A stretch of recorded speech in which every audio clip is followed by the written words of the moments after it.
So who's new to Open Forum? Okay, welcome newbies. My name's Dr. Hunter, and I am the Clinic Director of Coeur d'Alene Healing Arts. And the Open Forum is a recurring event for the community that takes place every Wednesday, the first Wednesday of the month, right here at 6:30. So we'll be having a discussion today. I like to think of Open Forum as a discussion because it's an opportunity to discourse about health, really about all things relating to health. And so I want to give you guys in a minute an opportunity to share with me any health-related topics you would like to chat about tonight. And we'll make sure to leave space during the latter part of the discussion to go over those. I have also come prepared to discuss a specific topic around hormones tonight. And so we will kind of initiate the conversation there. If someone you knew couldn't make it, or if you want to kind of go back and review this conversation, we are recording it. So it'll be on our website, Coeur d'AleneHealingArts.com or CDAHealingArts.com. And there's lots of great information about our clinic there too. So we do have a little sign-in sheet, especially for those of you who aren't patients. If you want to hear about our presentations, our detoxes, our classes, community outreach events we're doing as a clinic, this is a great place to hear about them. So I'm just going to pass this around and feel free to sign up if you'd like. And yeah, so before we kind of wade into the topic of hormones, what other health topics would any of you like to discuss tonight? Or questions you have? Yes, Kelly. Your thoughts on gluten, just kind of in general, and how it relates to gut health.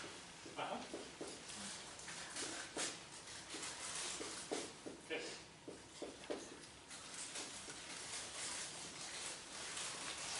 Yes. Are you going to be discussing the hormones, anything to do with bioidentical hormones? Yes, I will be. Yeah, and after we get over these generalized questions, I'm going to leave a minute to see if there's specific topics around hormones people are wanting to learn about, so we can hone in more. But this is more general questions for the moment. Yes? Yes, I have a question on how does one get off of thyroid medication? Got it. Yeah.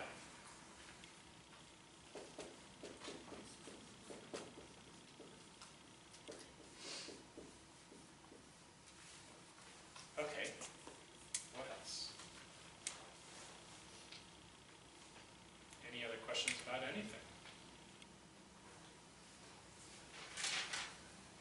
Guys are kind of letting me off that easy tonight. Okay. Going once, going twice. Yes. There's such a, when I look on the internet, there's such a discrepancy between cholesterol, good cholesterol, bad cholesterol.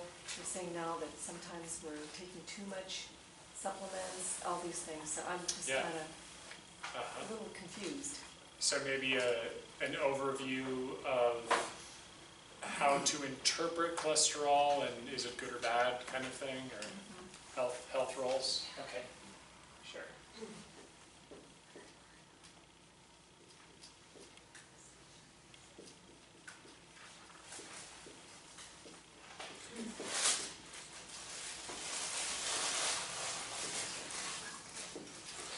Okay. Yes. Bone health. Yeah. As we age, our bones are getting, and I have been recently diagnosed, and I don't want to take the medicine. For osteoporosis, yeah. Yeah, it's actually going to come into this hormone conversation, and I can expand upon that too, Thank you. beyond just the hormone part of it. Yes.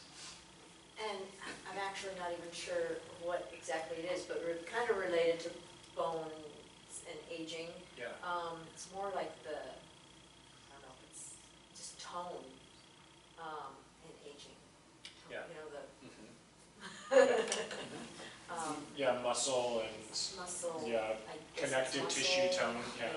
Yeah, I didn't know if it was muscle or tissue or I don't. Yeah. And skin and all of that. Yes. And And I'll speak to that more broadly beyond just the hormone part too. Yeah. Okay. Your thoughts on parasites? In what context? Should the general population be concerned? Is there a way to like get rid of any you might have? Sure. Are they really going to be like detrimental to your health?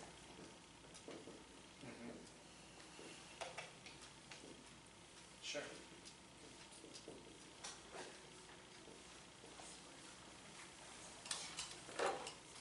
Yeah, what else? Any other questions?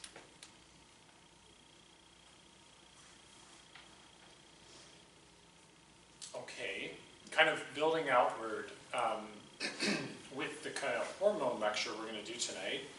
I realized when I wrote that topic and was kind of prepping for it this weekend that it's incredibly expansive, and I'm going to really narrow it a bit tonight. So that's kind of why I wanted to really learn if someone was really wanting to like know about thyroid hormone or know about adrenal hormone or know about growth hormone, if there were any, or know about specific conditions like PCOS or endometriosis, or if there's kind of some specific areas you were hoping to learn about, just to kind of get a couple of those out there so that I make sure I cover a little bit of it. Yes. Adrenal and cortisol. Okay, yeah. Adrenal fatigue. Yeah. Adrenals, okay. So several people are really should know more about the adrenals. Great. Yes? DHEA, okay. Yeah, one of the steroid hormones. Sure. PCOS. PCOS, okay.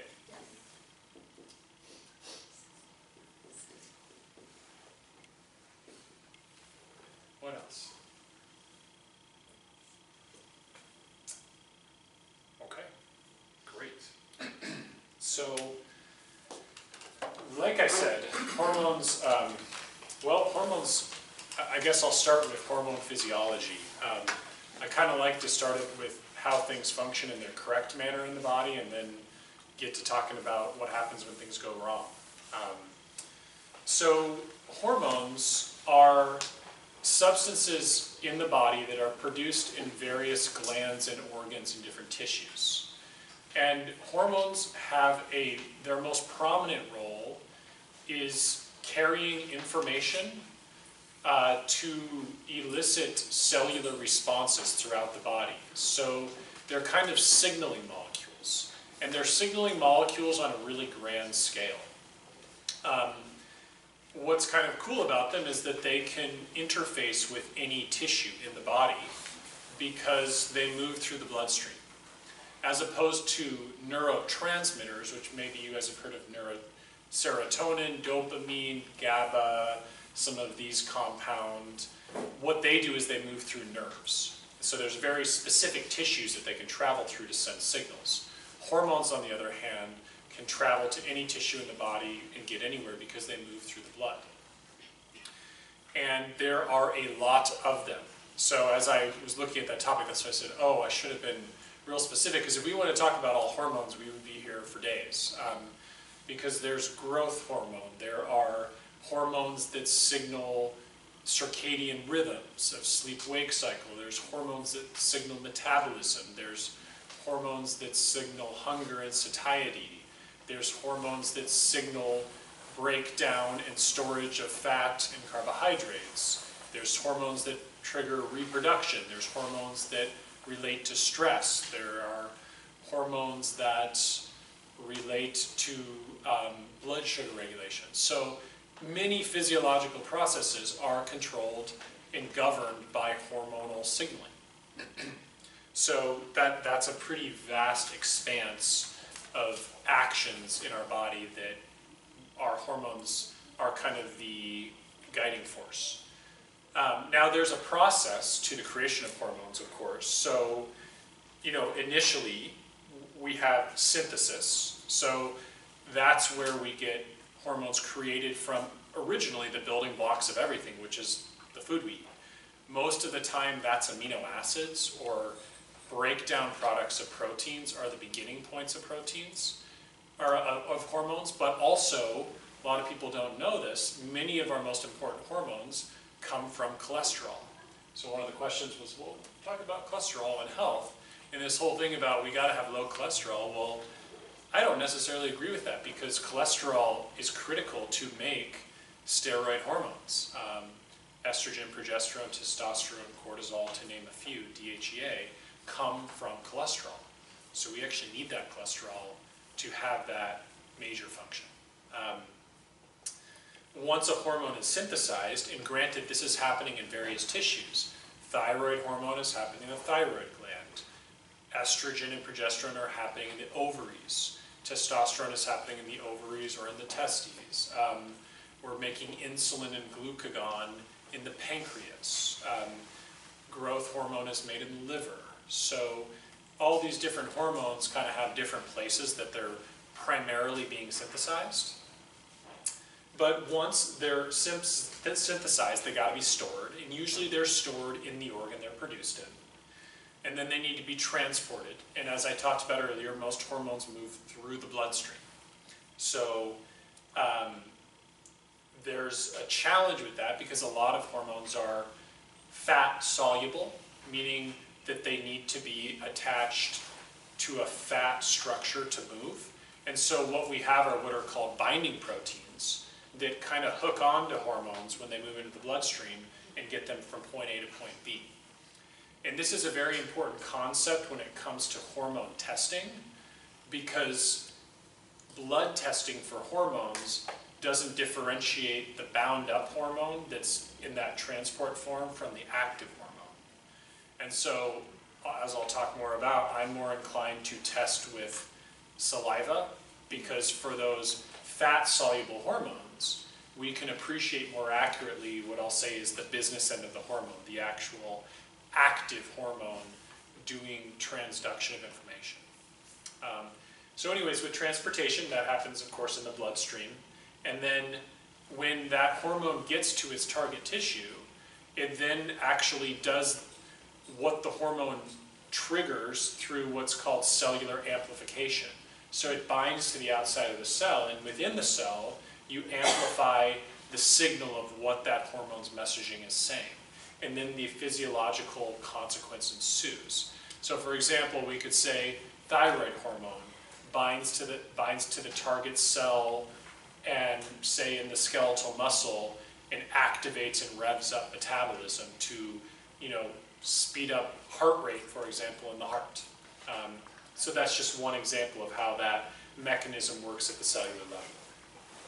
And then of course, once the hormone's done what it's supposed to do, what happens to it? Well, sometimes it recirculates and continues to bind to other cells, but eventually that hormone gets a little clunky, gets a little old, and it needs to be broken down and metabolized. And so the breakdown is the last kind of stage of a hormone's life, and that breakdown process primarily happens in the liver.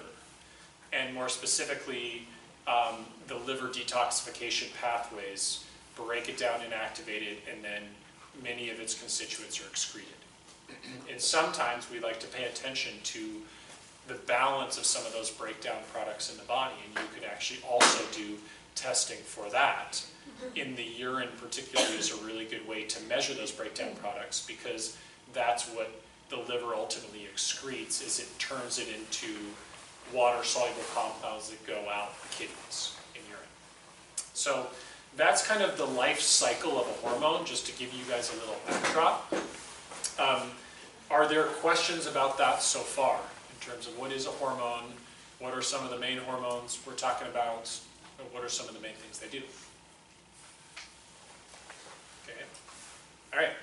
So another important thing to recognize is that these hormones, these glands that make the hormones, they're not just behaving on their own, right? I mean, our brain is kind of the master planner here. So everything about how our hormones move, how much is going when and where, is ultimately governed by the brain. So you have what are called axes of communication. And one of the two main axes we're going to talk about tonight are the hypothalamus pituitary adrenal axis and the hypothalamus pituitary ovarian axis. Ovarian is reproductive gland of females, and the adrenals are the stress gland and many other functions sitting on top of the kidneys that both males and females have. And so that kind of axis runs on what's called a feedback loop. So at a certain point, when there's saturation of that hormone in the system, when it's done its physiological action, that hormone comes back up to the hypothalamus, and the hypothalamus sees, okay, there's plenty of this hormone around. We can tell the pituitary and then the ovaries, for example, to stop making progesterone or to stop making estrogen. So there's this what's called a negative feedback loop that's a very typical methodology for regulating hormone levels in the body. Now, the things that trigger those hormones to be created, they're different depending on the situation. Many of those cycles are totally unconscious and unable to be regulated by our thought process. So like an example, the female reproductive cycle, right? We don't will that into a cycle, it just happens. Growth hormone in helping a child grow from very small to an adult, that is a process we are not in control of. Now, environmental forces can influence those hormone expressions and how they're balanced, but ultimately many of them are governed by the body's inherent process of mobilizing and activating and producing those hormones. It's a little different with stress hormone, right? Cortisol, part of the cortisol hormone is very innate. It's called a circadian rhythm. We have a lot of cortisol in the morning and we have very little at night. But we also have the ability to activate and secrete a lot of cortisol in accordance to stress. So that's one where our environmental cognitive experience really influences the output of that hormone. And we could argue that is the case also with thyroid hormone to some degree and progesterone and estrogen, but nothing nearly so like cortisol. This is just kind of one example to point out. Any questions so far? Okay, great. So in terms of the hormones I want to focus on tonight, I'm going to de-emphasize thyroid hormone. I feel like the video I did on thyroid health was deleted, so I'm going to be doing another one in March, I believe. So stay tuned if you want to learn a lot more about thyroid, and I'm going to make sure to cover this question. But for space of time, I don't think we're going to be able to squeeze a lot of thyroid in today, so I apologize for not being a little more clear with that, but we will be covering it in March in a lot of detail for sure. So the hormone pathways I really want to focus on today are the steroid hormone pathways. These are the hormones made from cholesterol.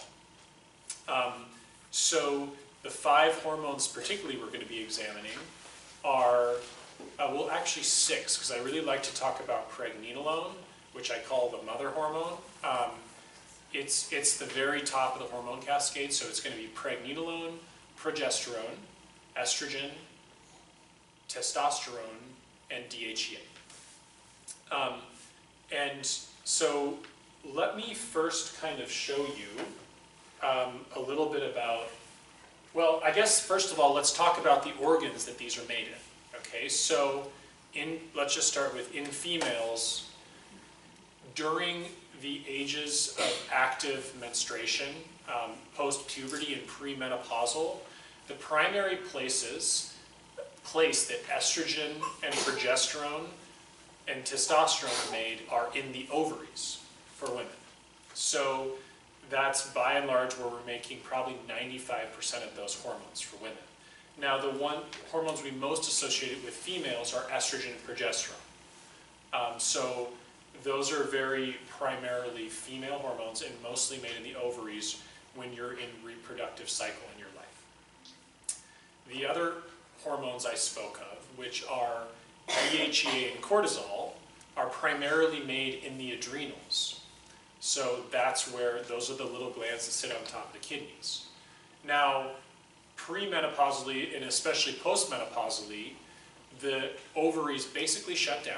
They make very little, but still a little bit, which is a key point, of estrogen, progesterone, and testosterone.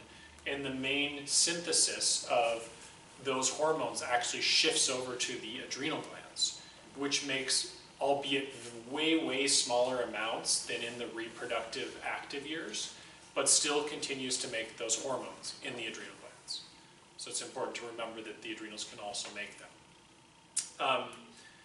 Now, in men, it's a little different. They still make a little bit of estrogen and progesterone, but very small quantities. Testosterone is much more prominently produced. There's speculation that there's a little bit of a cycle to testosterone production through months, but by and large, it's a pretty steady amount. And with testosterone, it tends to men and women, to peak around age 20 and decline gradually until death. So it really spikes at puberty and reaches that highest crescendo at about age 20, and again, declines from there. And that makes sense evolutionarily. Major role of testosterone is to activate mating and is really involved in all of those processes. So it makes sense that that's at our height of our reproductive ages where testosterone is the highest. I'm going to spend little time today talking about testosterone and male health and kind of what we're seeing as an epidemic of testosterone prescribing. And I would argue, to go with that, to be fair, an epidemic of depleted testosterone. And what's that all about, and why is our testosterone depleted? Certainly it's not because we're not giving people enough of it, right? That's evolutionarily, we should have enough, but why are we seeing it so epidemically depleted in younger and younger people? So we'll spend a little time on that today. So any questions about where hormones are produced? Okay. I do want to take just a quick second to talk about the pathway, the synthetic pathway of hormones. I'm actually just going to draw it, just to kind of, because talking through it I think can be a little confusing. So at the very top of the synthetic pathway, these are the steroid hormones. We have cholesterol. Cholesterol through interconversion turns into pregnenolone. I'll just go ahead and spell these out so everyone knows how they're spelled.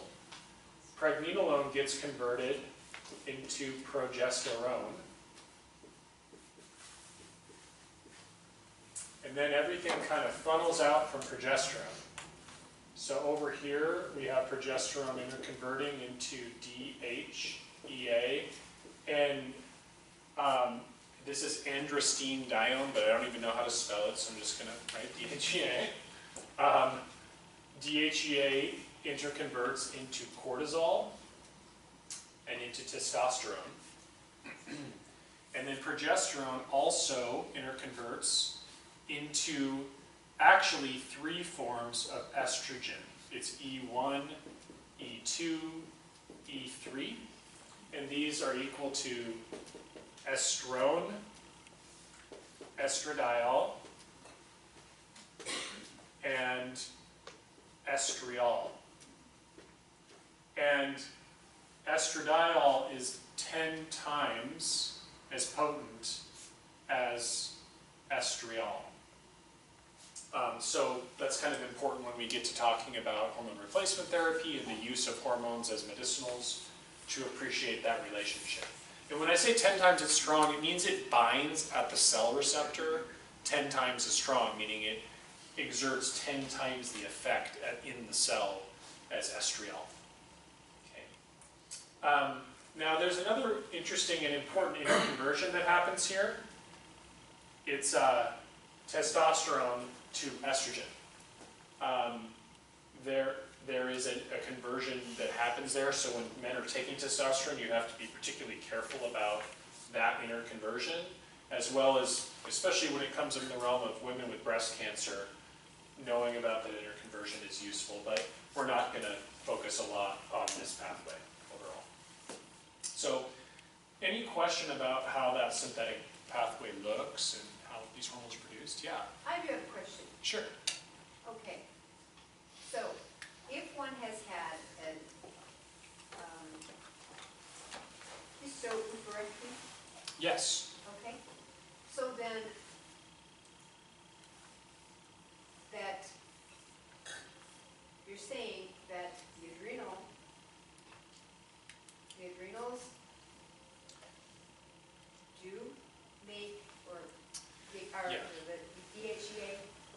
so the adrenals become the primary location Okay. of synthesis of these hormones versus the ovaries, which would be the primary location of synthesis, typically, Okay, yes, so then that would mean that if one has had that yes. operation, Uh-huh.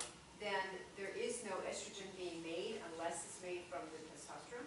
It's being, well, the estrogen that's being made is being made in the adrenals in very, very small quantities. Okay, Yes. so the adrenals can produce, They can produce very small amounts of estrogen. that's a good one, yes. That's Yeah. a good one to know. Yeah, but again, I mean, the issue here, right, is also when you lose your ovaries, right? Because if you lose your ovaries right at perimenopause or menopause, it's very different than losing your ovaries at age 30. Okay, well, if it has been at age 30 or 32, something like that. Yeah, so now then you're missing 20 to 25 years of physiologically having those levels of estrogen Right. and all of their effects on the cardiovascular system and bone growth, etc., in your body. Okay, so then that brings me to a question. Sure. That is this. Since having had that Yeah, emergency situation, right. okay, so I have gone through a lot of my life, about almost half of my life, without having Yeah, the benefit of that. yes. Okay, however, my bone structure still seems to be very good from my testing. That's great, awesome. My heart, as a matter of fact, has improved since probably my 40s.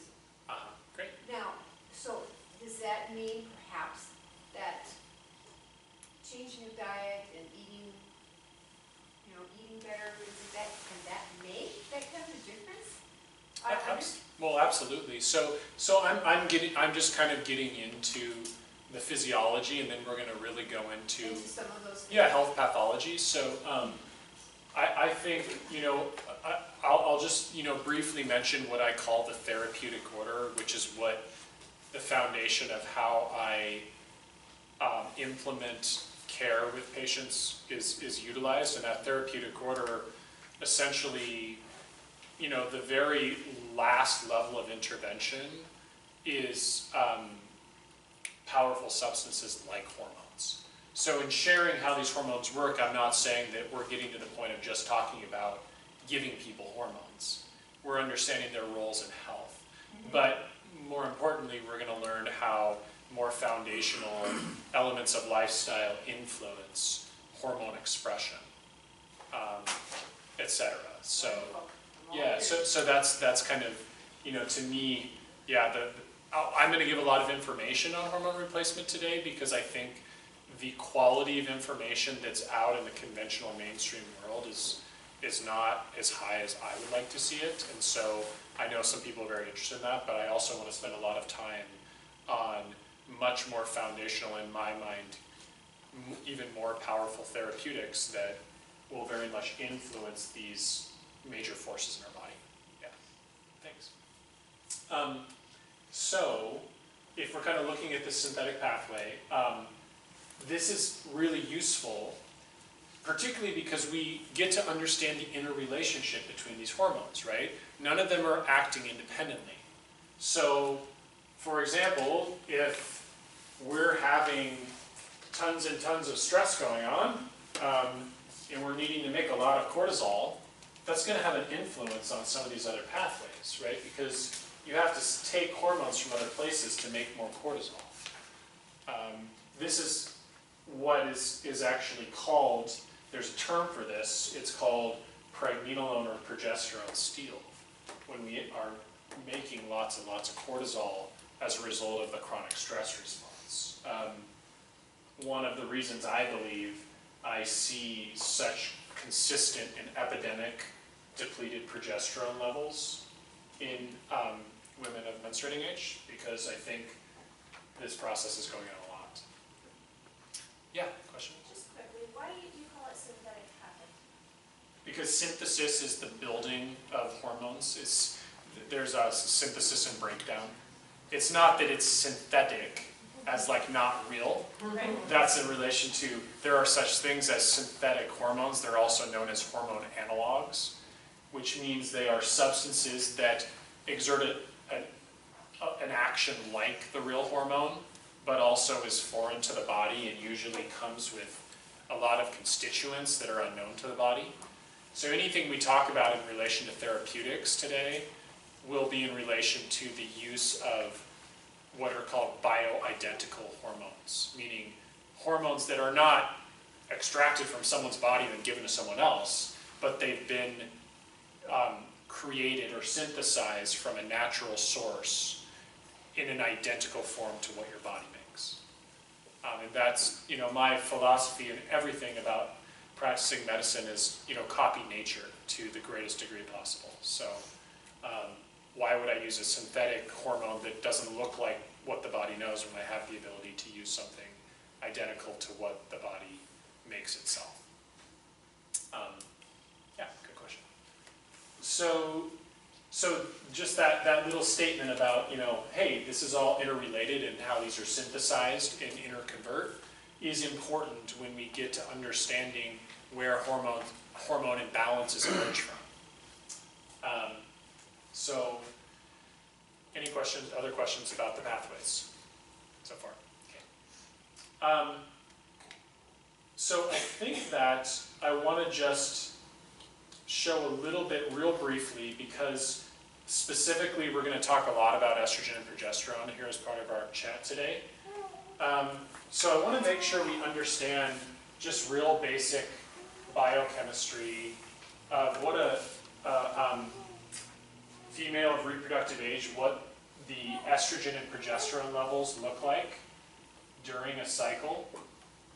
So this is called the follicular phase and luteal phase. If we, kind of draw a line into days 1 through 15, days 16 through 30, we'll just say 28 to 30 to 32. So these two hormones are really what govern the changes that happen with having a menstrual flow, ovulating, and then obviously if there's fertilization, implanting an embryo. So what we see is we see estrogen levels in the initial phase of the cycle rise up, do a little dip. This is ovulation at day 15, which is when the egg is released. And then we see it just kind of gradually build up through the end of the cycle, and then we return, and it actually drops off pretty heavy as we begin the beginning of our cycle. And this is usually where the menstrual flow happens, day 1 through 7. Progesterone stays really low in the first follicular phase, and then really starts to rise and probably reaches its peak around day 20, and then begins to drop off right at the end of the cycle. So I just want to show that to illustrate, right? So this is where we're having our menstrual bleed. This is where ovulation and release of the egg happens, traveling down the fallopian tube, and then the cycle kind of returns again. So I mention this because when people talk about measuring hormone levels in menstruating age women, I think it's really unfortunate that no one really pays attention. Most people don't pay attention to when to measure it. Because if you don't know where you are in the cycle, the levels are totally irrelevant, because they're going to be so variable. So if you measure someone on day 8 and your estrogen is peaked versus day 20, and your progesterone's peaked and your estrogen's, mid-normal level, it's a very different reading. So it's really important to understand whether we're measuring hormones in blood or saliva or urine, that we should really be measuring them on approximately day 20 of the menstrual cycle for menstruating age women.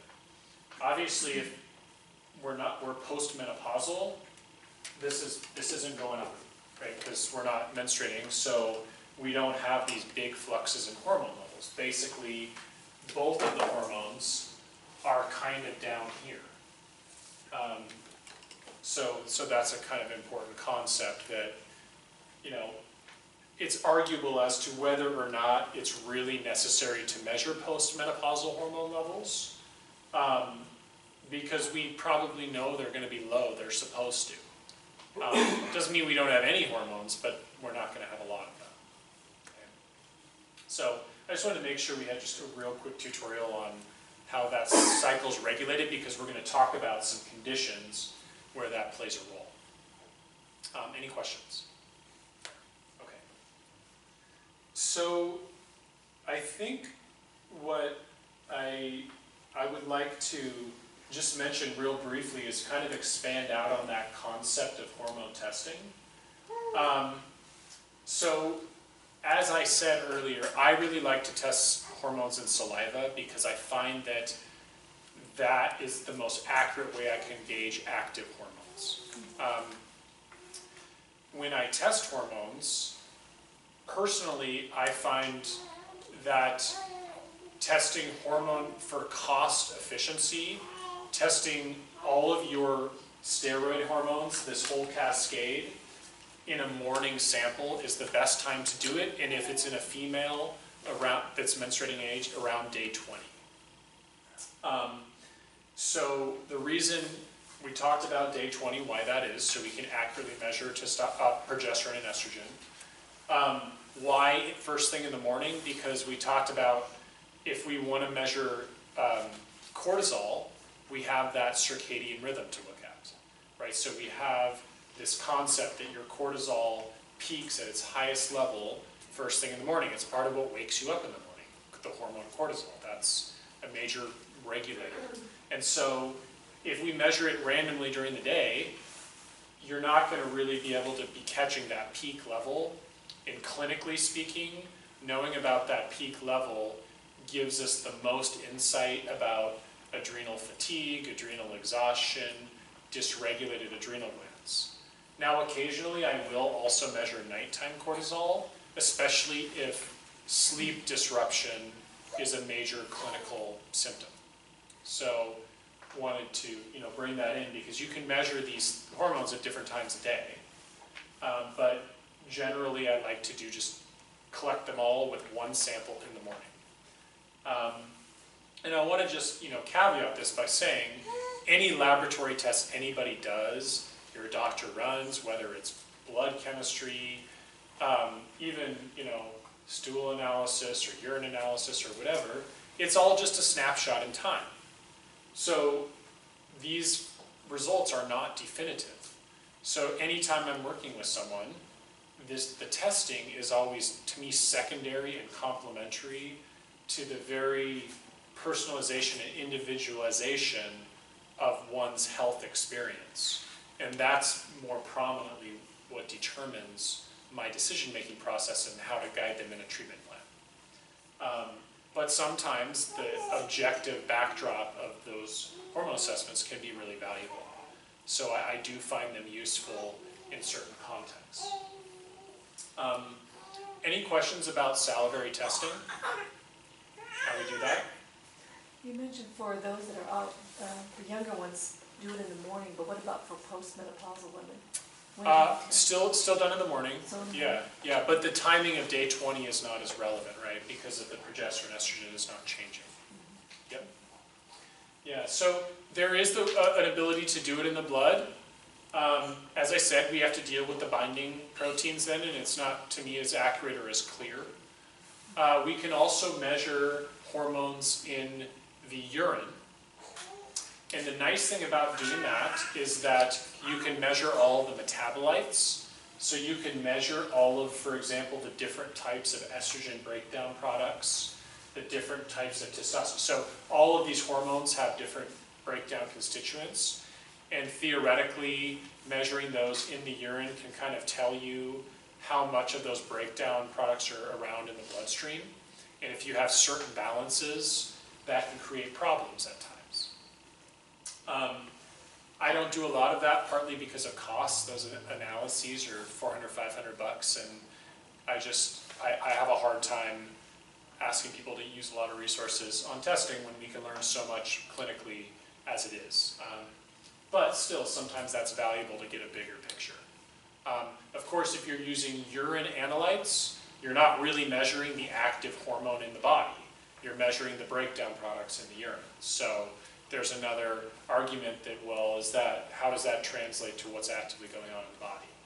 So there's a million different perspectives on testing, just like there's a million different perspectives on prescribing treatments based on hormones. But I'm kind of giving you some of my perspectives and why I use them in the way I do.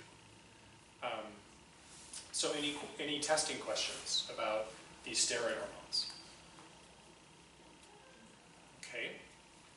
So I want to kind of go into this concept of, again, sticking with female hormones, how they change throughout one's life, right? So what we see like testosterone is we see with estrogen and progesterone for women, those levels really peaking around age 20 or 21. And then but the curve is a little different. Let me erase this. Whereas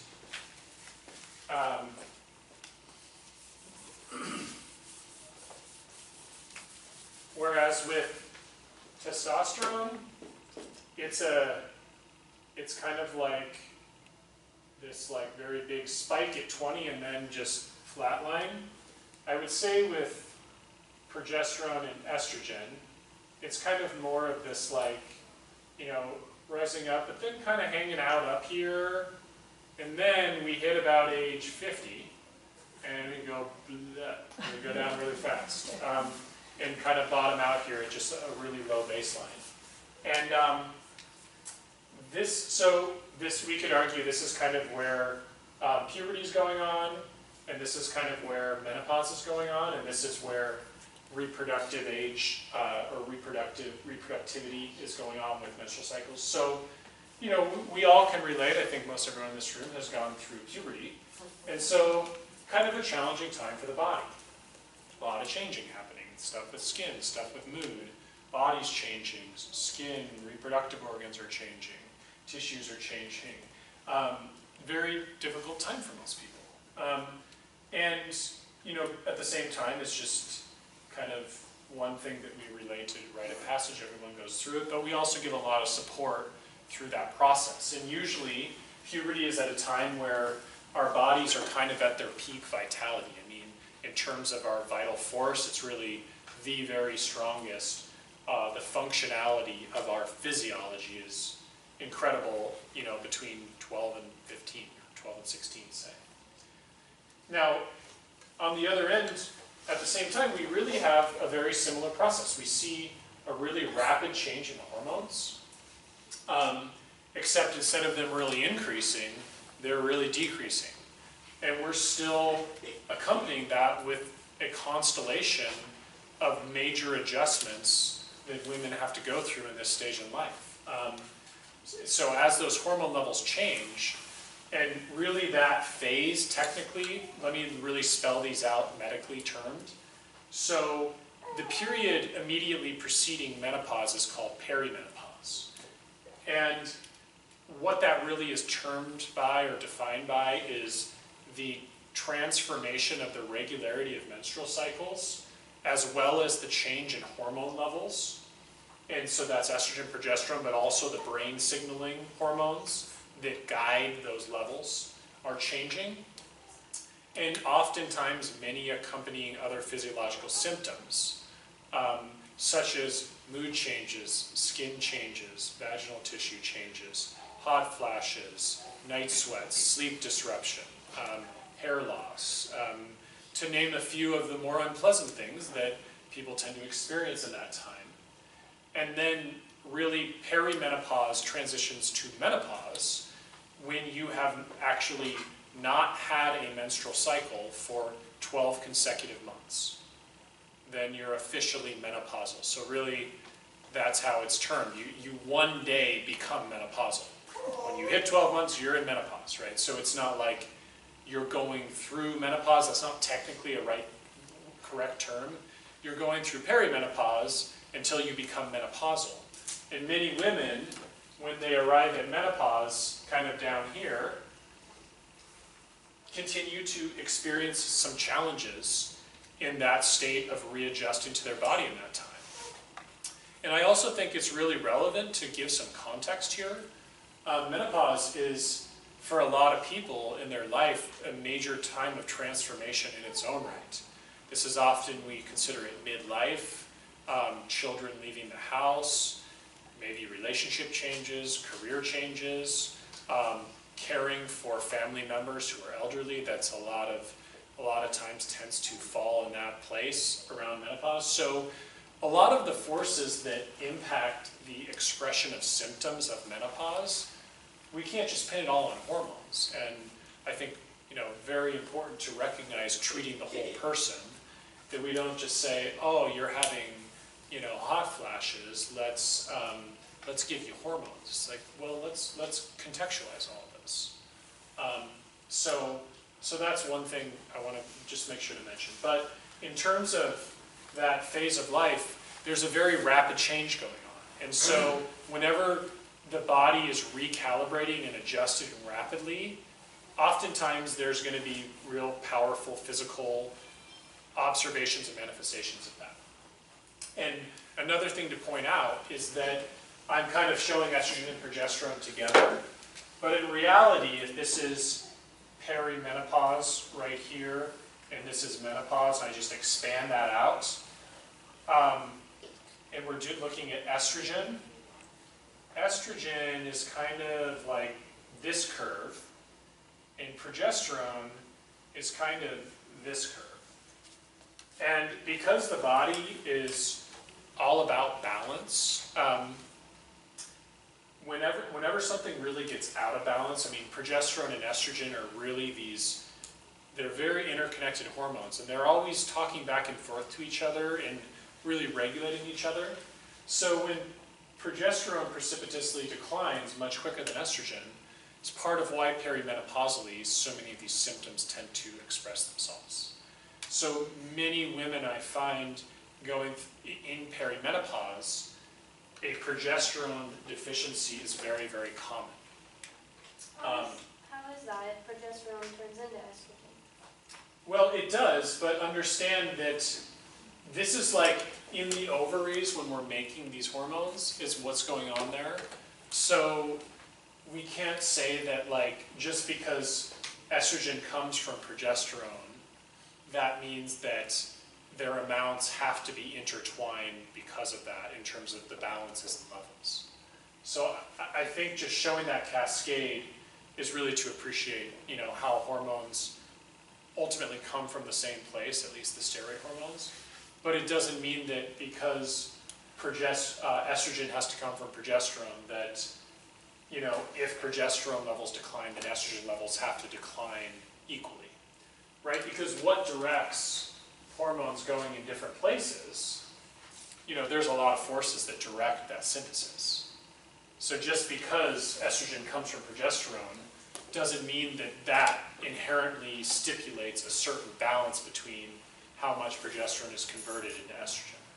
There's a lot of forces influencing that, including environment, stress, reproductive cycles, right? Brain hormone signaling pathways. So it's very complicated. I couldn't really break that down into a super intelligent explanation, but just to say, just because one comes from the other doesn't mean their levels are locked against each other in a proportionate way. So any questions about kind of puberty, menopause, perimenopause definitions, kind of some of the things that are experienced in those contexts relating to hormone changes amongst other things? Okay. So what I find in my clinical practice, I see some individuals going through puberty, and I have a little small proportion of adolescents in my practice, but the bigger thing we're focusing on here is perimenopause and menopause. It's a really difficult time for people, and so for some people don't have much trouble with it. And so in that context, I really want to understand how to support someone through this process. And there's a lot of levels that we can do that on. So again, because cholesterol, all the precursor made from food, I always think about food as medicine first and foremost. Many of the symptoms experienced in perimenopause have at least some relationship to inflammation. And so I find in any individual, in all the health conditions I talk about tonight, pretty much this concept will apply, that when there's a heightened inflammatory burden in the body, then hormone pathways get disrupted, cellular architecture gets disrupted, function gets disrupted. So anytime we're dealing with any issue really, understanding inflammatory or toxin level in the body and how to reduce that and remove that is of utmost importance to me. Let's just use the symptom of hot flashes, for example, because that's a pretty common perimenopause, menopause symptom that shows up. Well, very first and foremost, I look at what I consider the biggest triggers of that, which are not necessarily these hormone imbalances, although they majorly play a role, but triggers. Maybe the hormone imbalances could be a root cause, but what triggers them to happen are things like caffeine, alcohol, and sugar. So, and those all produce inflammation on some level in one's tissues. So, those lifestyle interventions would probably be a very initial suggestion of asking someone to modulate their intake of those things. More generally discussing inflammation, I think we have to understand that the lion's share of inflammation created in the body is mediated through the food we eat and its interface with our gut. Okay, the intestinal lining and all the organs of digestion are the interface really between the outside world and the inside world of our body. Right? We breathe air and we touch things, but by and large, most everything interfacing with our body is interfacing with the football field sized surface area of our intestinal system and how that relates to the foods we eat and how our immune system communicates with that interaction. It's important to understand that around 70% of the immune system lives associated with the gut lining. So inflammation is another word for immune overactivity. So we can really say that the vast majority of inflammation is created by the interface of how we are assimilating or not assimilating our foods well. And so I focus with every single person, nutrition and intestinal health as a foundation. Because if that's not working well, then no organ system is going to be as efficient and as functional as we would like it to be. So always, first and foremost, not first and foremost, but examine the intestinal system and its health. And just one other thing, I'll also add to that one of the major things that interfaces with intestinal health is not just the quality of the food we eat and its individuation to our own unique design, but also the quality of the organs of digestion and their vigor of output, for example, of digestive enzymes. And so, I have to mention stress again because one of the main physiological actions of cortisol and stress is to totally shut down digestive function. So when we have gut issues, it's not just about what food you're eating, we have inflammation, but also there's a layer of that that's mediated for a lot of people by the stress response when it's chronically being engaged. You had a question? Yeah, you talked about hot flashes. Yeah. What, foggy brain? Is that something you could? Yeah, cognition. I should have mentioned cognition as a really common menopausal symptom. Estrogen and progesterone play major roles in cognition, memory, and so, yeah, cognitive symptoms are very commonly brought to me in the context of perimenopause, menopause. Would the triggers for hot flashes, you mentioned caffeine, alcohol, and sugar, are they the same triggers for the cognition, or? Well, I would say inflammation can be a big trigger in the sense that caffeine, alcohol, and sugar are inflammatory for a lot of people, so I would just use a broader term for that because a lot of substances can be inflammatory. And a lot of things can contribute to memory loss, right? I mean, there's all sorts of nutrient depletions and just natural aging consequences of the brain that contribute to that. So health is a very gray, pursuit.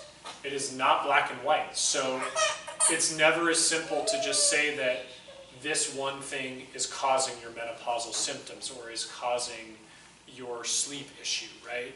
It's multifactorial always. So I'm doing something really difficult here, which is trying to, sterilize down specific interventions and what might be going on, when in reality that's unique to each individual. But in the interest of, giving you guys some information to chew on, I'm going to try to give you some concepts around treatments and approaches. So I bring that part up because optimizing nutrition, digestion, hydration, exercise, balancing stress, these are, I talked about the therapeutic order, right? These are the foundation of the therapeutic order. And so on an individual level, we must do this with every person, or attempt to understand uniquely for every person what that looks like. And I would say that if someone is really committed to that work, that, for example, menopausal or perimenopausal symptoms, probably 90% of it's taken care of with doing that work. But there are some people where that's just not enough.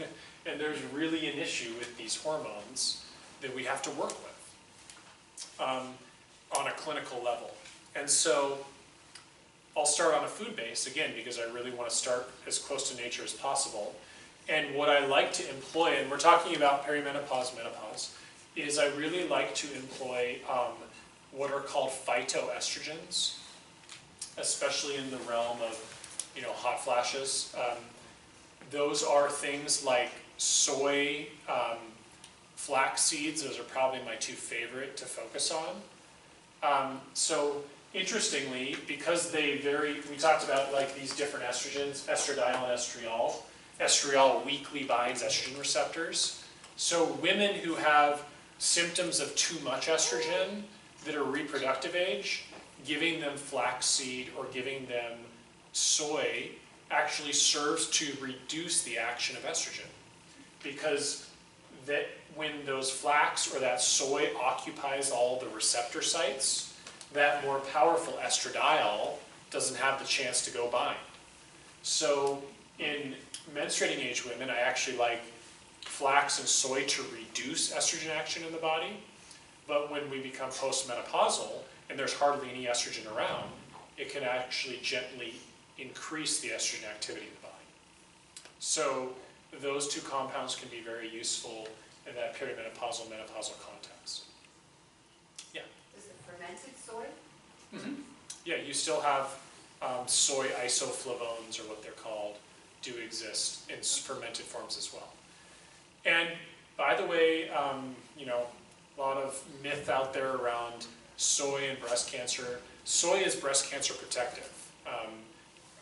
Most all of the research bears that out. So there's a lot of misconception that comes to me around that, and it actually, again, because of that weak binding phenomenon, it actually reduces potential for estrogen-mediated cancer.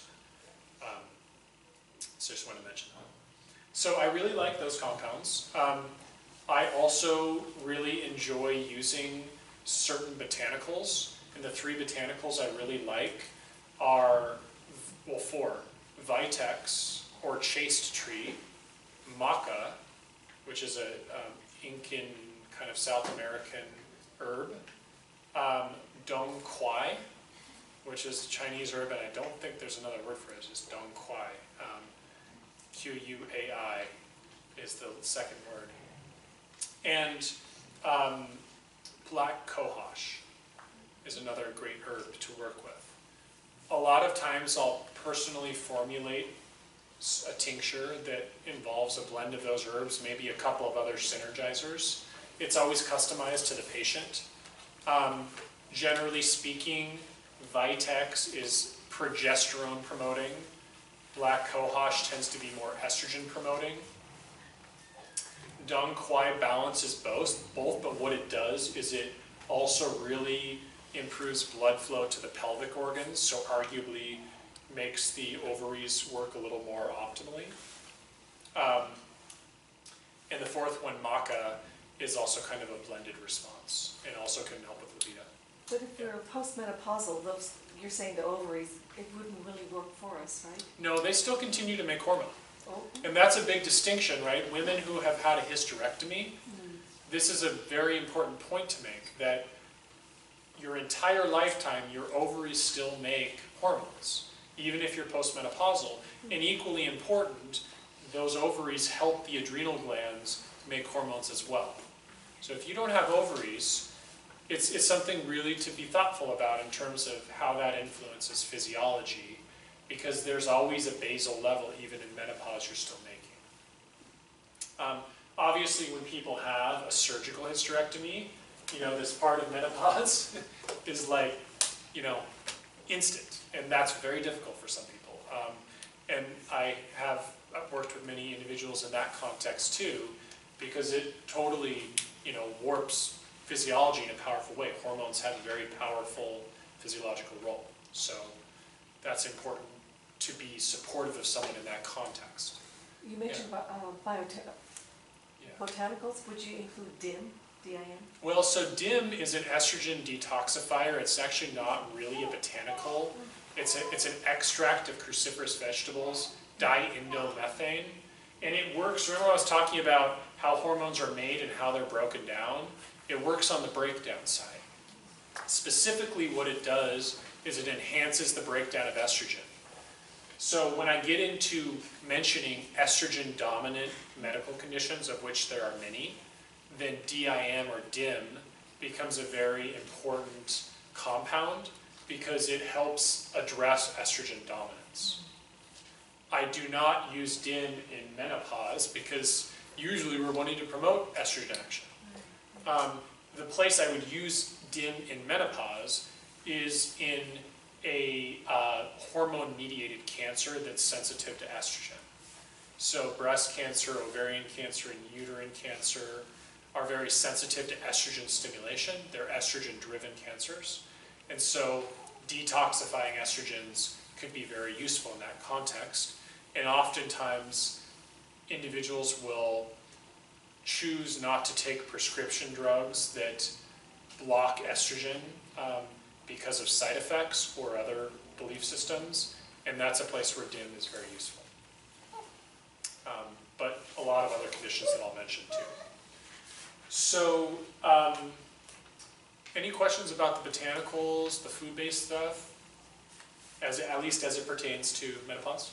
Okay. And then I want to spend a few minutes on bioidentical hormones, because that's the highest layer we could potentially reflex to. We talked about what a bioidentical hormone is. Bioidentical hormones are actually available over the counter. Its concentrated forms are more difficult to find over the counter. Typically, highly concentrated forms would be prescribed, if they're bioidentical, through a compounding pharmacy.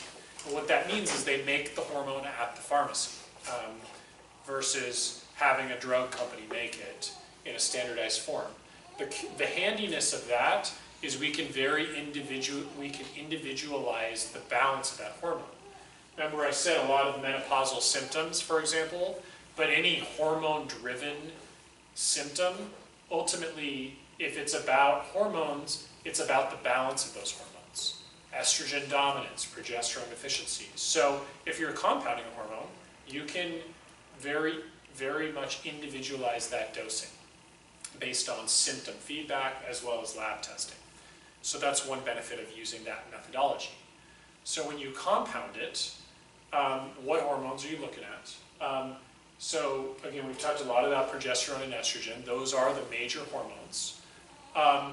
As I said, in perimenopause, a lot of times we're looking a lot more at progesterone as that dips off faster.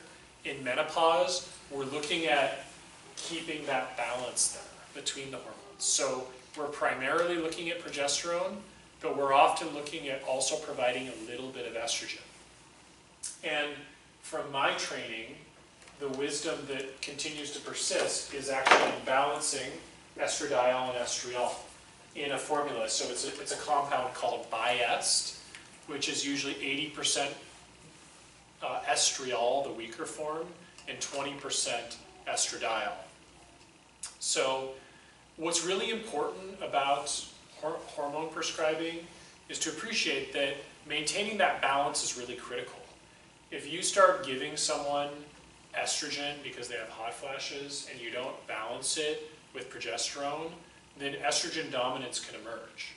And that's why we did all these big studies on giving women hormones, because up until the 1990s, you know, it's kind of like today what we're doing with men and testosterone. Everyone got estrogens. They got synthetic estrogens particularly, and we're like, great, you're going through menopause, give you estrogen, it'll make your bones stronger and you'll have better skin and better cognition. And then all these women started getting breast cancer because we imbalanced the hormones and we were giving synthetic hormones, and it stimulated cancer activity because that's one of the consequences on unopposed estrogen. So it's really critical finding that balance, and that's why anytime I'm working with hormones with an individual, I actually insist that we measure hormones on an annual basis if we're going to use them long term. Because I don't want those hormones to get way out of balance and potentially have another process emerging in the body that's harmful. Of course, symptoms matter there, but monitoring those levels I feel is important. So it seems like once a year is not a lot to measure. Well, you know, I guess you could argue that. I find some individuals I request doing it more frequently, especially when we're initiating a therapy. But individuals who have been using it for a little bit longer term, I find it to be sufficient. It's in conventional medicine, there's a lot of standard around other hormones like thyroid hormone and testosterone are measured annually as well. So in a perfect world, if laboratory assessment costs nothing and you're visiting your doctor regularly because you're really caring about prevention and health optimization, sure, that would be great. But most people don't operate that way. So I have a boundary of a year that is what I establish for people to measure and assess. So that balance between those hormones is really critical to seek. And ultimately that seems to be, finding that balance is what alleviates most perimenopausal or menopausal symptoms of skin changes, tissue changes, mood changes, hot flashes, night sweats, sleep disruption. So those two hormones are usually dispensed, and I really like using a little bit of this mother hormone, pregnenolone, which you can also get over the counter.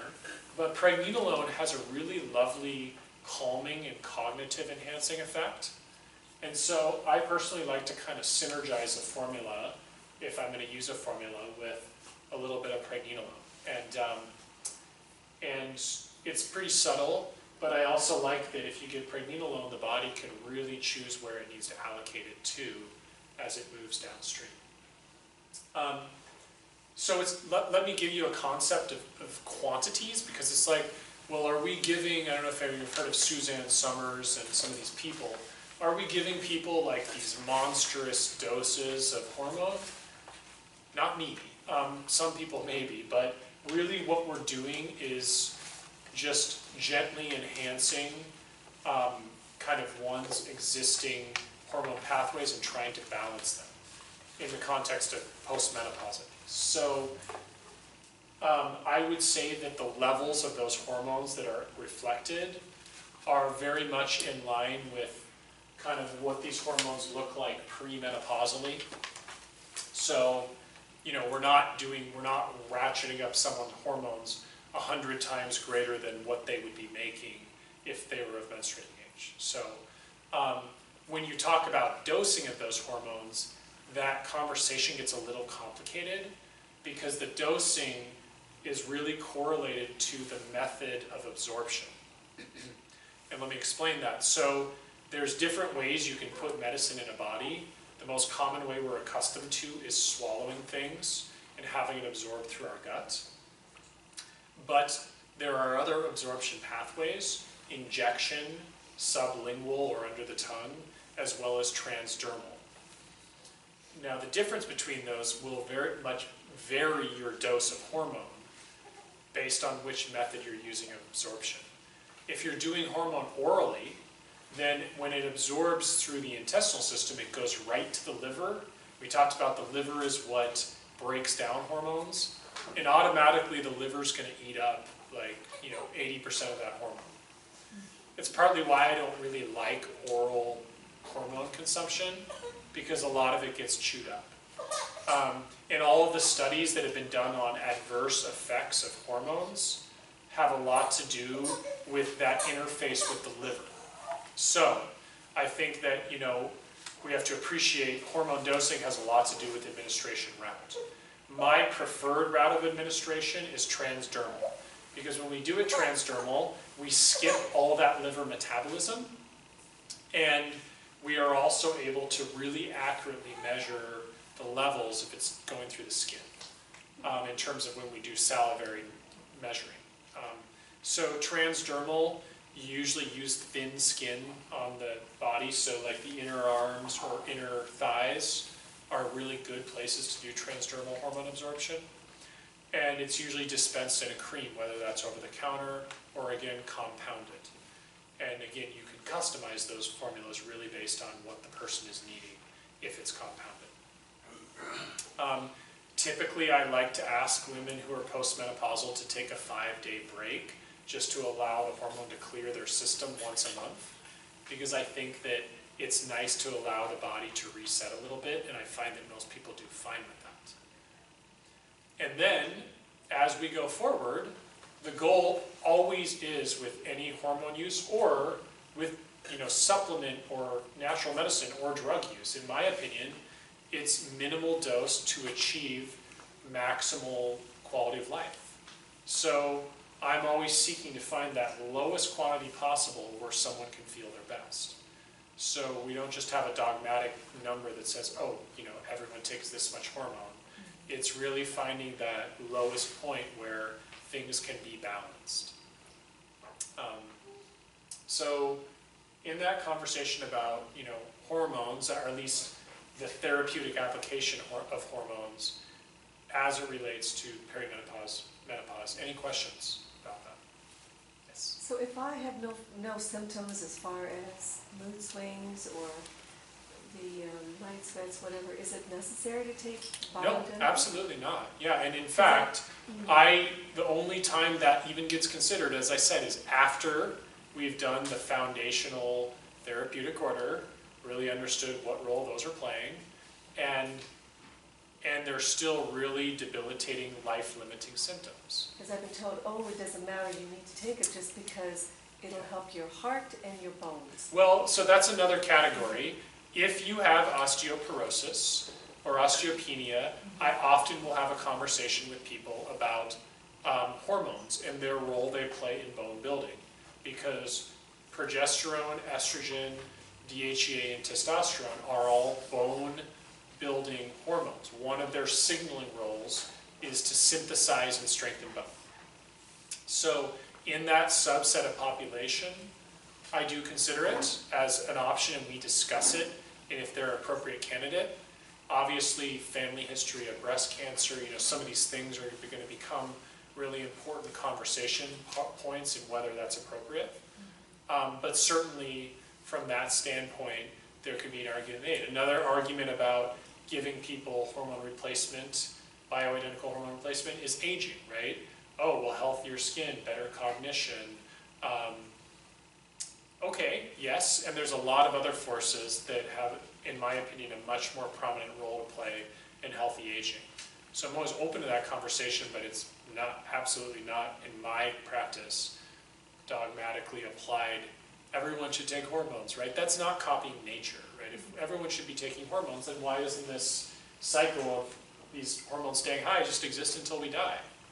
Because it's a very part of nature, and from a lot of different philosophical and religious settings, we could have a great discussion about, you know, the stages of a woman's life and what menopause really signifies in terms of the transformation from the mother to, the term is the crone, but really just a new phase of life and what that can be embraced like. So I don't see health in that way, and that's not, at least from my practice. Great question. Yeah, check. So like in my case, if I've been taking like the progesterone cream for the last couple of years because my hormones were out of balance, but they're balanced now, does that, so are you saying that doesn't need to be taken indefinitely? Yeah. Your body will be able to? Yeah, the goal always is to bridge, if we're ever going to use hormones, to bridge and help you feel better while we're working on the underlying dysfunctions of how things got out of balance in the first place. So I think it's very much an ongoing conversation and trial of adjusting downward a hormone once things are really balanced and you feel really stable and, you know, like all the puzzle pieces are kind of in place. And that can adjunctively happen. Can I ask one more question on that? Sure. Like how easy is it for them to just be totally knocked out of whack? Like super easy, have one stressful week? Depends on the individual and how sensitive each unique person is to hormonal regulation and forces that affect that. Super individual. It's literally, there's no way to quantify that. But I mean, I could say like a major stress event, like, you know, someone in the family dying or a severe illness in the family or a spouse or a child could really dysregulate your hormone pathways for a significant amount of time because they are sensitive to that. And again, we really talked about cortisol in relation to that. Yeah.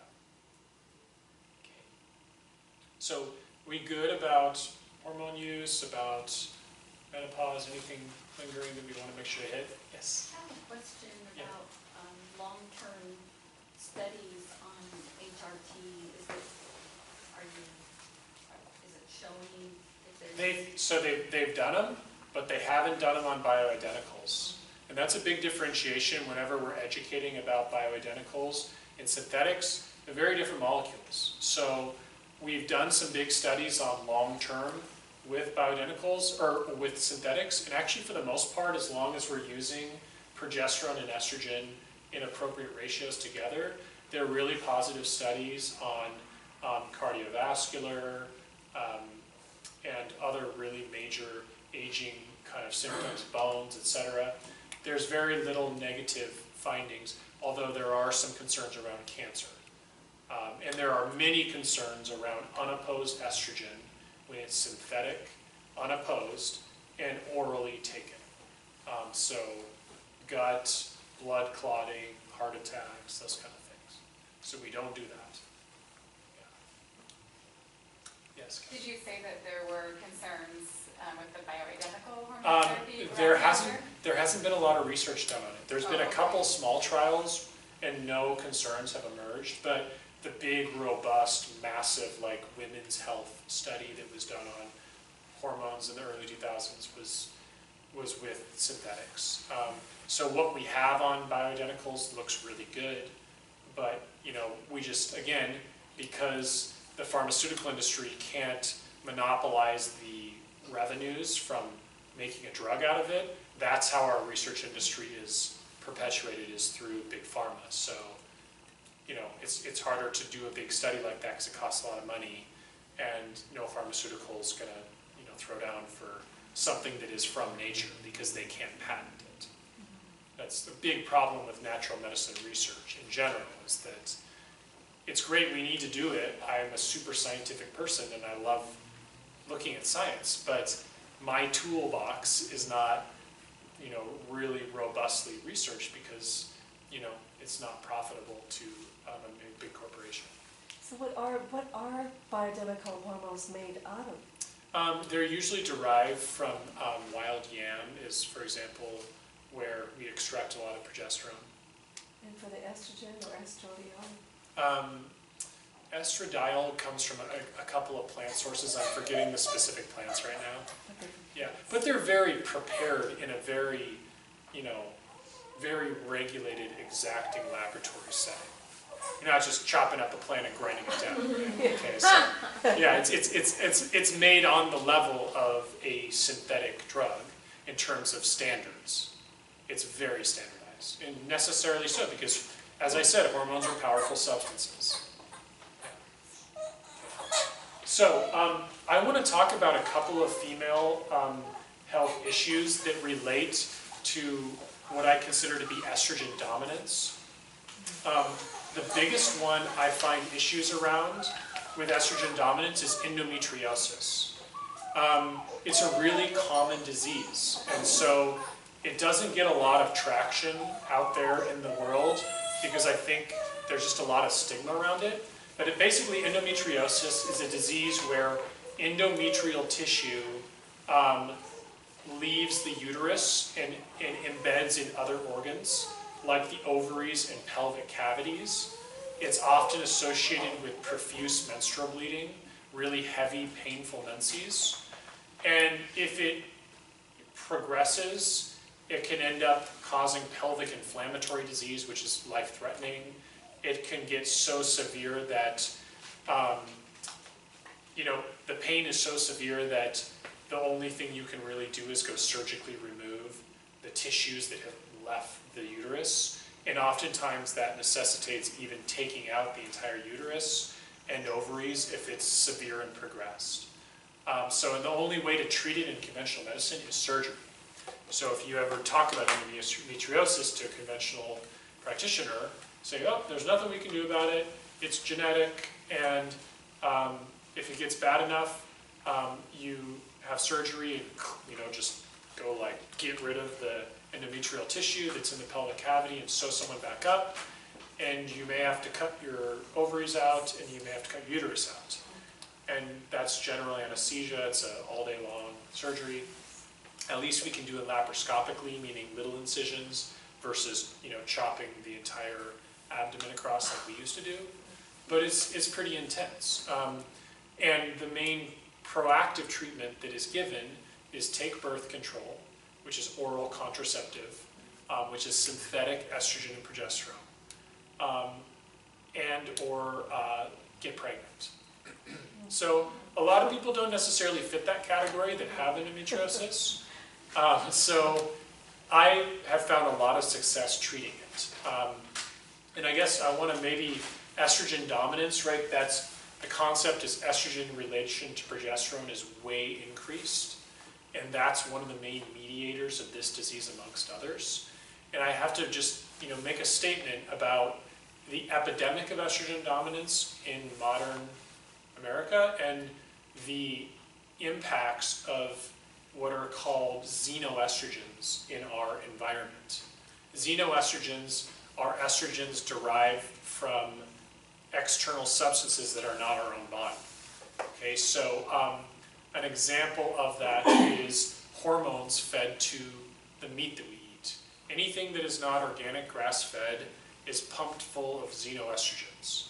So when we eat conventionally raised meat, we're taking in a lot of estrogens. Another major source of estrogens are cosmetic products. Many of those compounds are estrogen-like molecules and will interface with estrogen receptors in the body.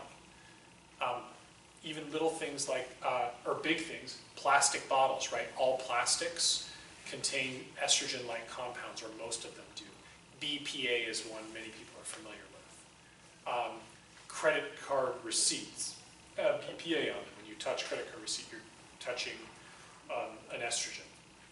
So there's a big issue in that, and that, there's this epidemic amount of estrogens in our environment. We're getting them in our body, and so consequently we have this catastrophic emergence of estrogen-dominant diseases like endometriosis.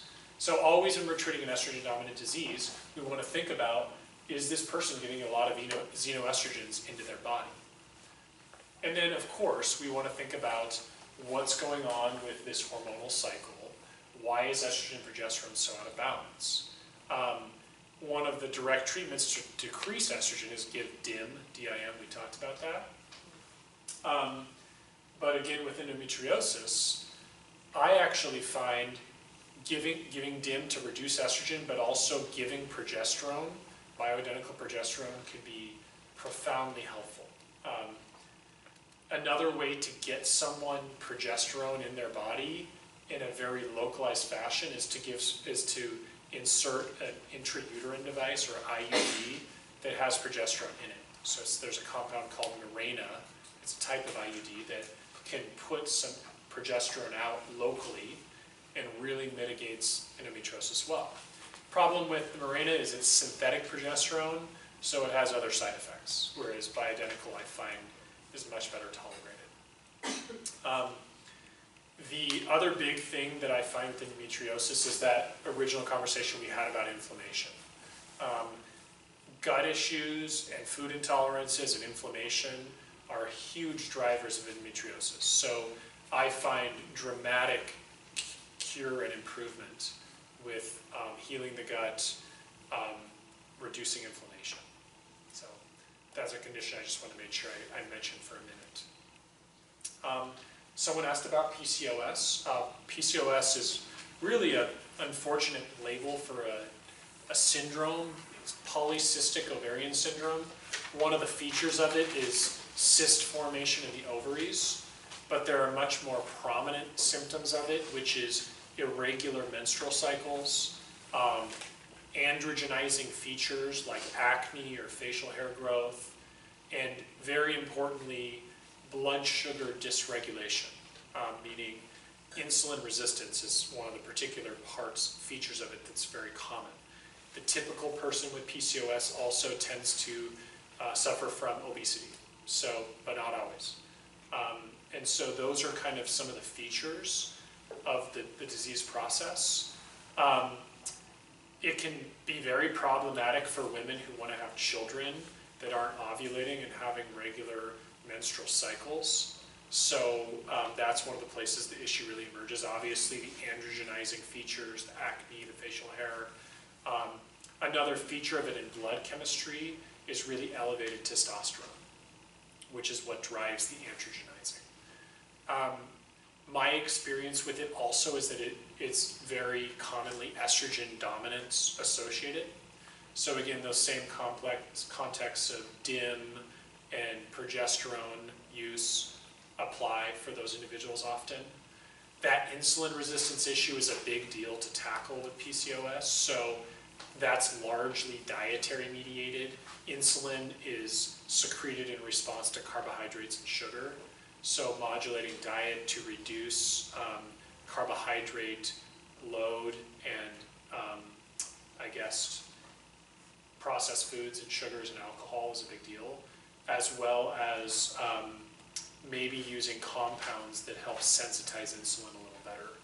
A compound like berberine, for example, does a great job of that. It's a plant that really helps regulate insulin.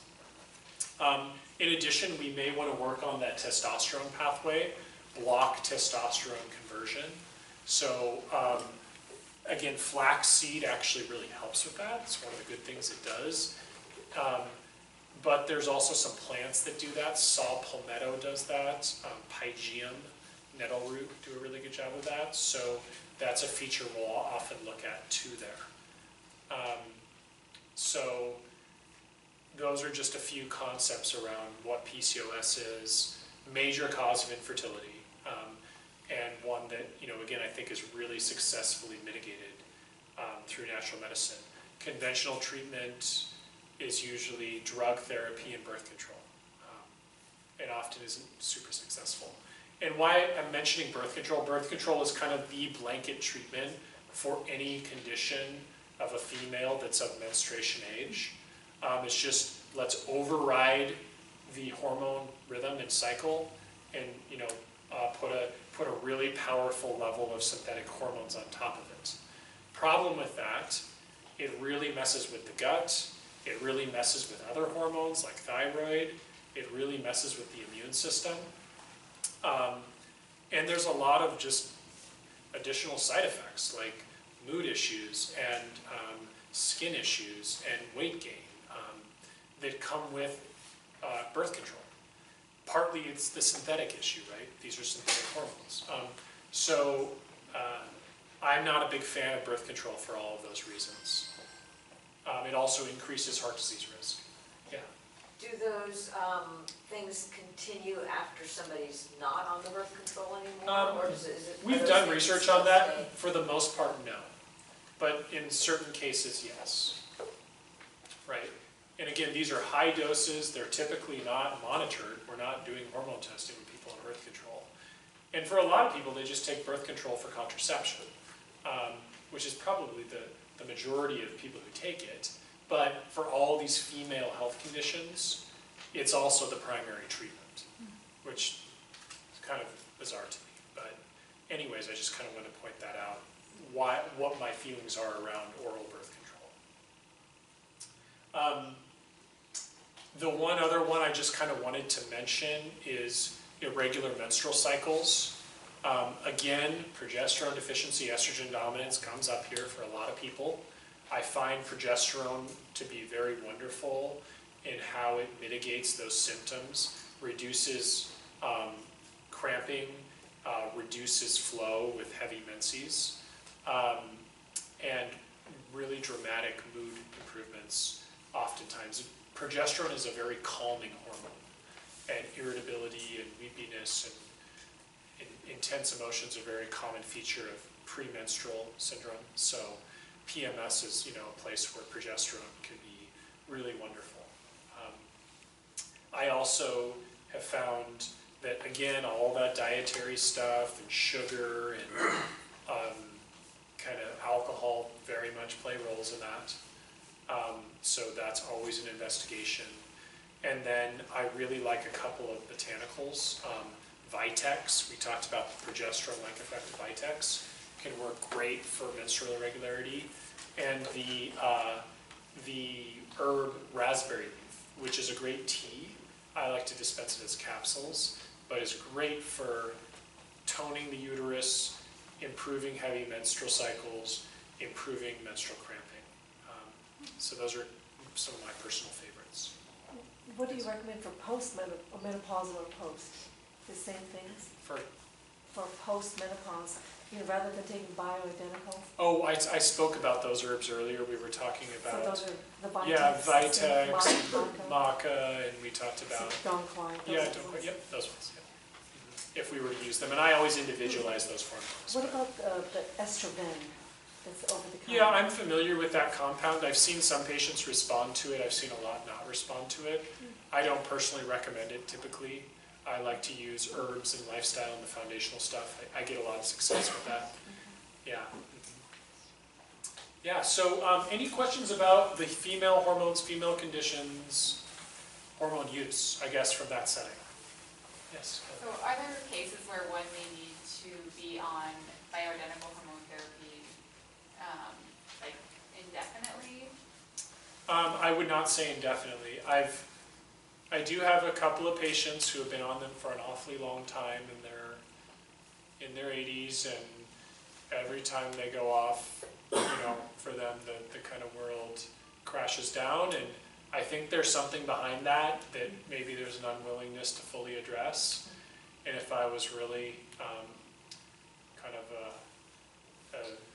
a very stern doctor, I would insist that we work on that. But they would just go to a different doctor and get the hormones. So there's a couple of people that I see really at late age using it, but no. I think in a context, say where someone had a hysterectomy and they're at a very young age, and copying nature would mean carrying hormones toward menopause, that typically around that time, late 40s, we would really examine a taper process and supporting that transition into menopause, versus just being in surgical menopause, say at age 30 or age 35. Is typically, in my mind, how we would best copy nature. Does bioidentical hormones, like you mentioned, the creams or the sublingual, do those have like a lifespan? I mean, are they good for only like 3 Yeah, months? there's definitely expirations on them, and those are always stipulated on either the compounded hormone or the over-the-counter hormone. Yes? I have a friend who uses patches. Do you offer patches? Yeah, I don't use patches. I know they exist out there. The concept there is they're continually eluting hormone into the system. Problem with a patch to me is how do you meter the dose? To me, it's almost impossible to evenly distribute a patch over months. And then secondarily, how do you get breaks from the hormone? Because I really like giving a break using a patch. Other people will also do pellets that are injected. Same concept. I've had people whose arteries have been nicked, and then you have to pay a doctor a lot of money, and it's a procedure. And again, my philosophy is first do no harm. So I think you have a lot more potential to do harm in that setting. So I don't go that direction. It's a good point that that is a different method. So with the cream, how do you regulate how much you? Syringe or a clip tube. I'm actually increasingly using syringes because I'm frustrated with the accuracy of the clip tubes. But yeah, so you can measure it very exactly by the 1/10 of a milliliter with a syringe for transdermal. Or you can measure, like an over the counter with 1/4 of a teaspoon, and you start to know what a 1/4 teaspoon looks like. And yeah, you want to be specific about it. And it's very important quality-wise, if you're doing over the counters, to use a high-quality company, because the absorption rates and the standardization in the supplement industry, it's all unregulated. So I think in most natural medicines, you have to be very careful about sourcing and quality, but especially if you're going to take over-the-counter hormones. Are you making them yourselves? No. So you work with a lab? There would be a compounding pharmacy potentially that would Like be a used. medicine man or something? Something like that, yeah. Or there's several, again, over-the-counter, accessible, physician-level, accessible hormone formulations. The only challenge with that is you can't perfectly individualize if you want to. But many times that's not necessary too. Yeah. Okay, what about, I have a friend who struggles with infertility. Uh-huh. Do you have treatments? Yeah, I didn't bring infertility in. It's such a big topic. PCOS is a very big cause of infertility, but all the time I help ladies get pregnant. So I think it's a really fun thing to work through that process with them. There's a lot of features to look at there: mental, emotional realm, inflammation, nutrient status, hormones obviously play a big role.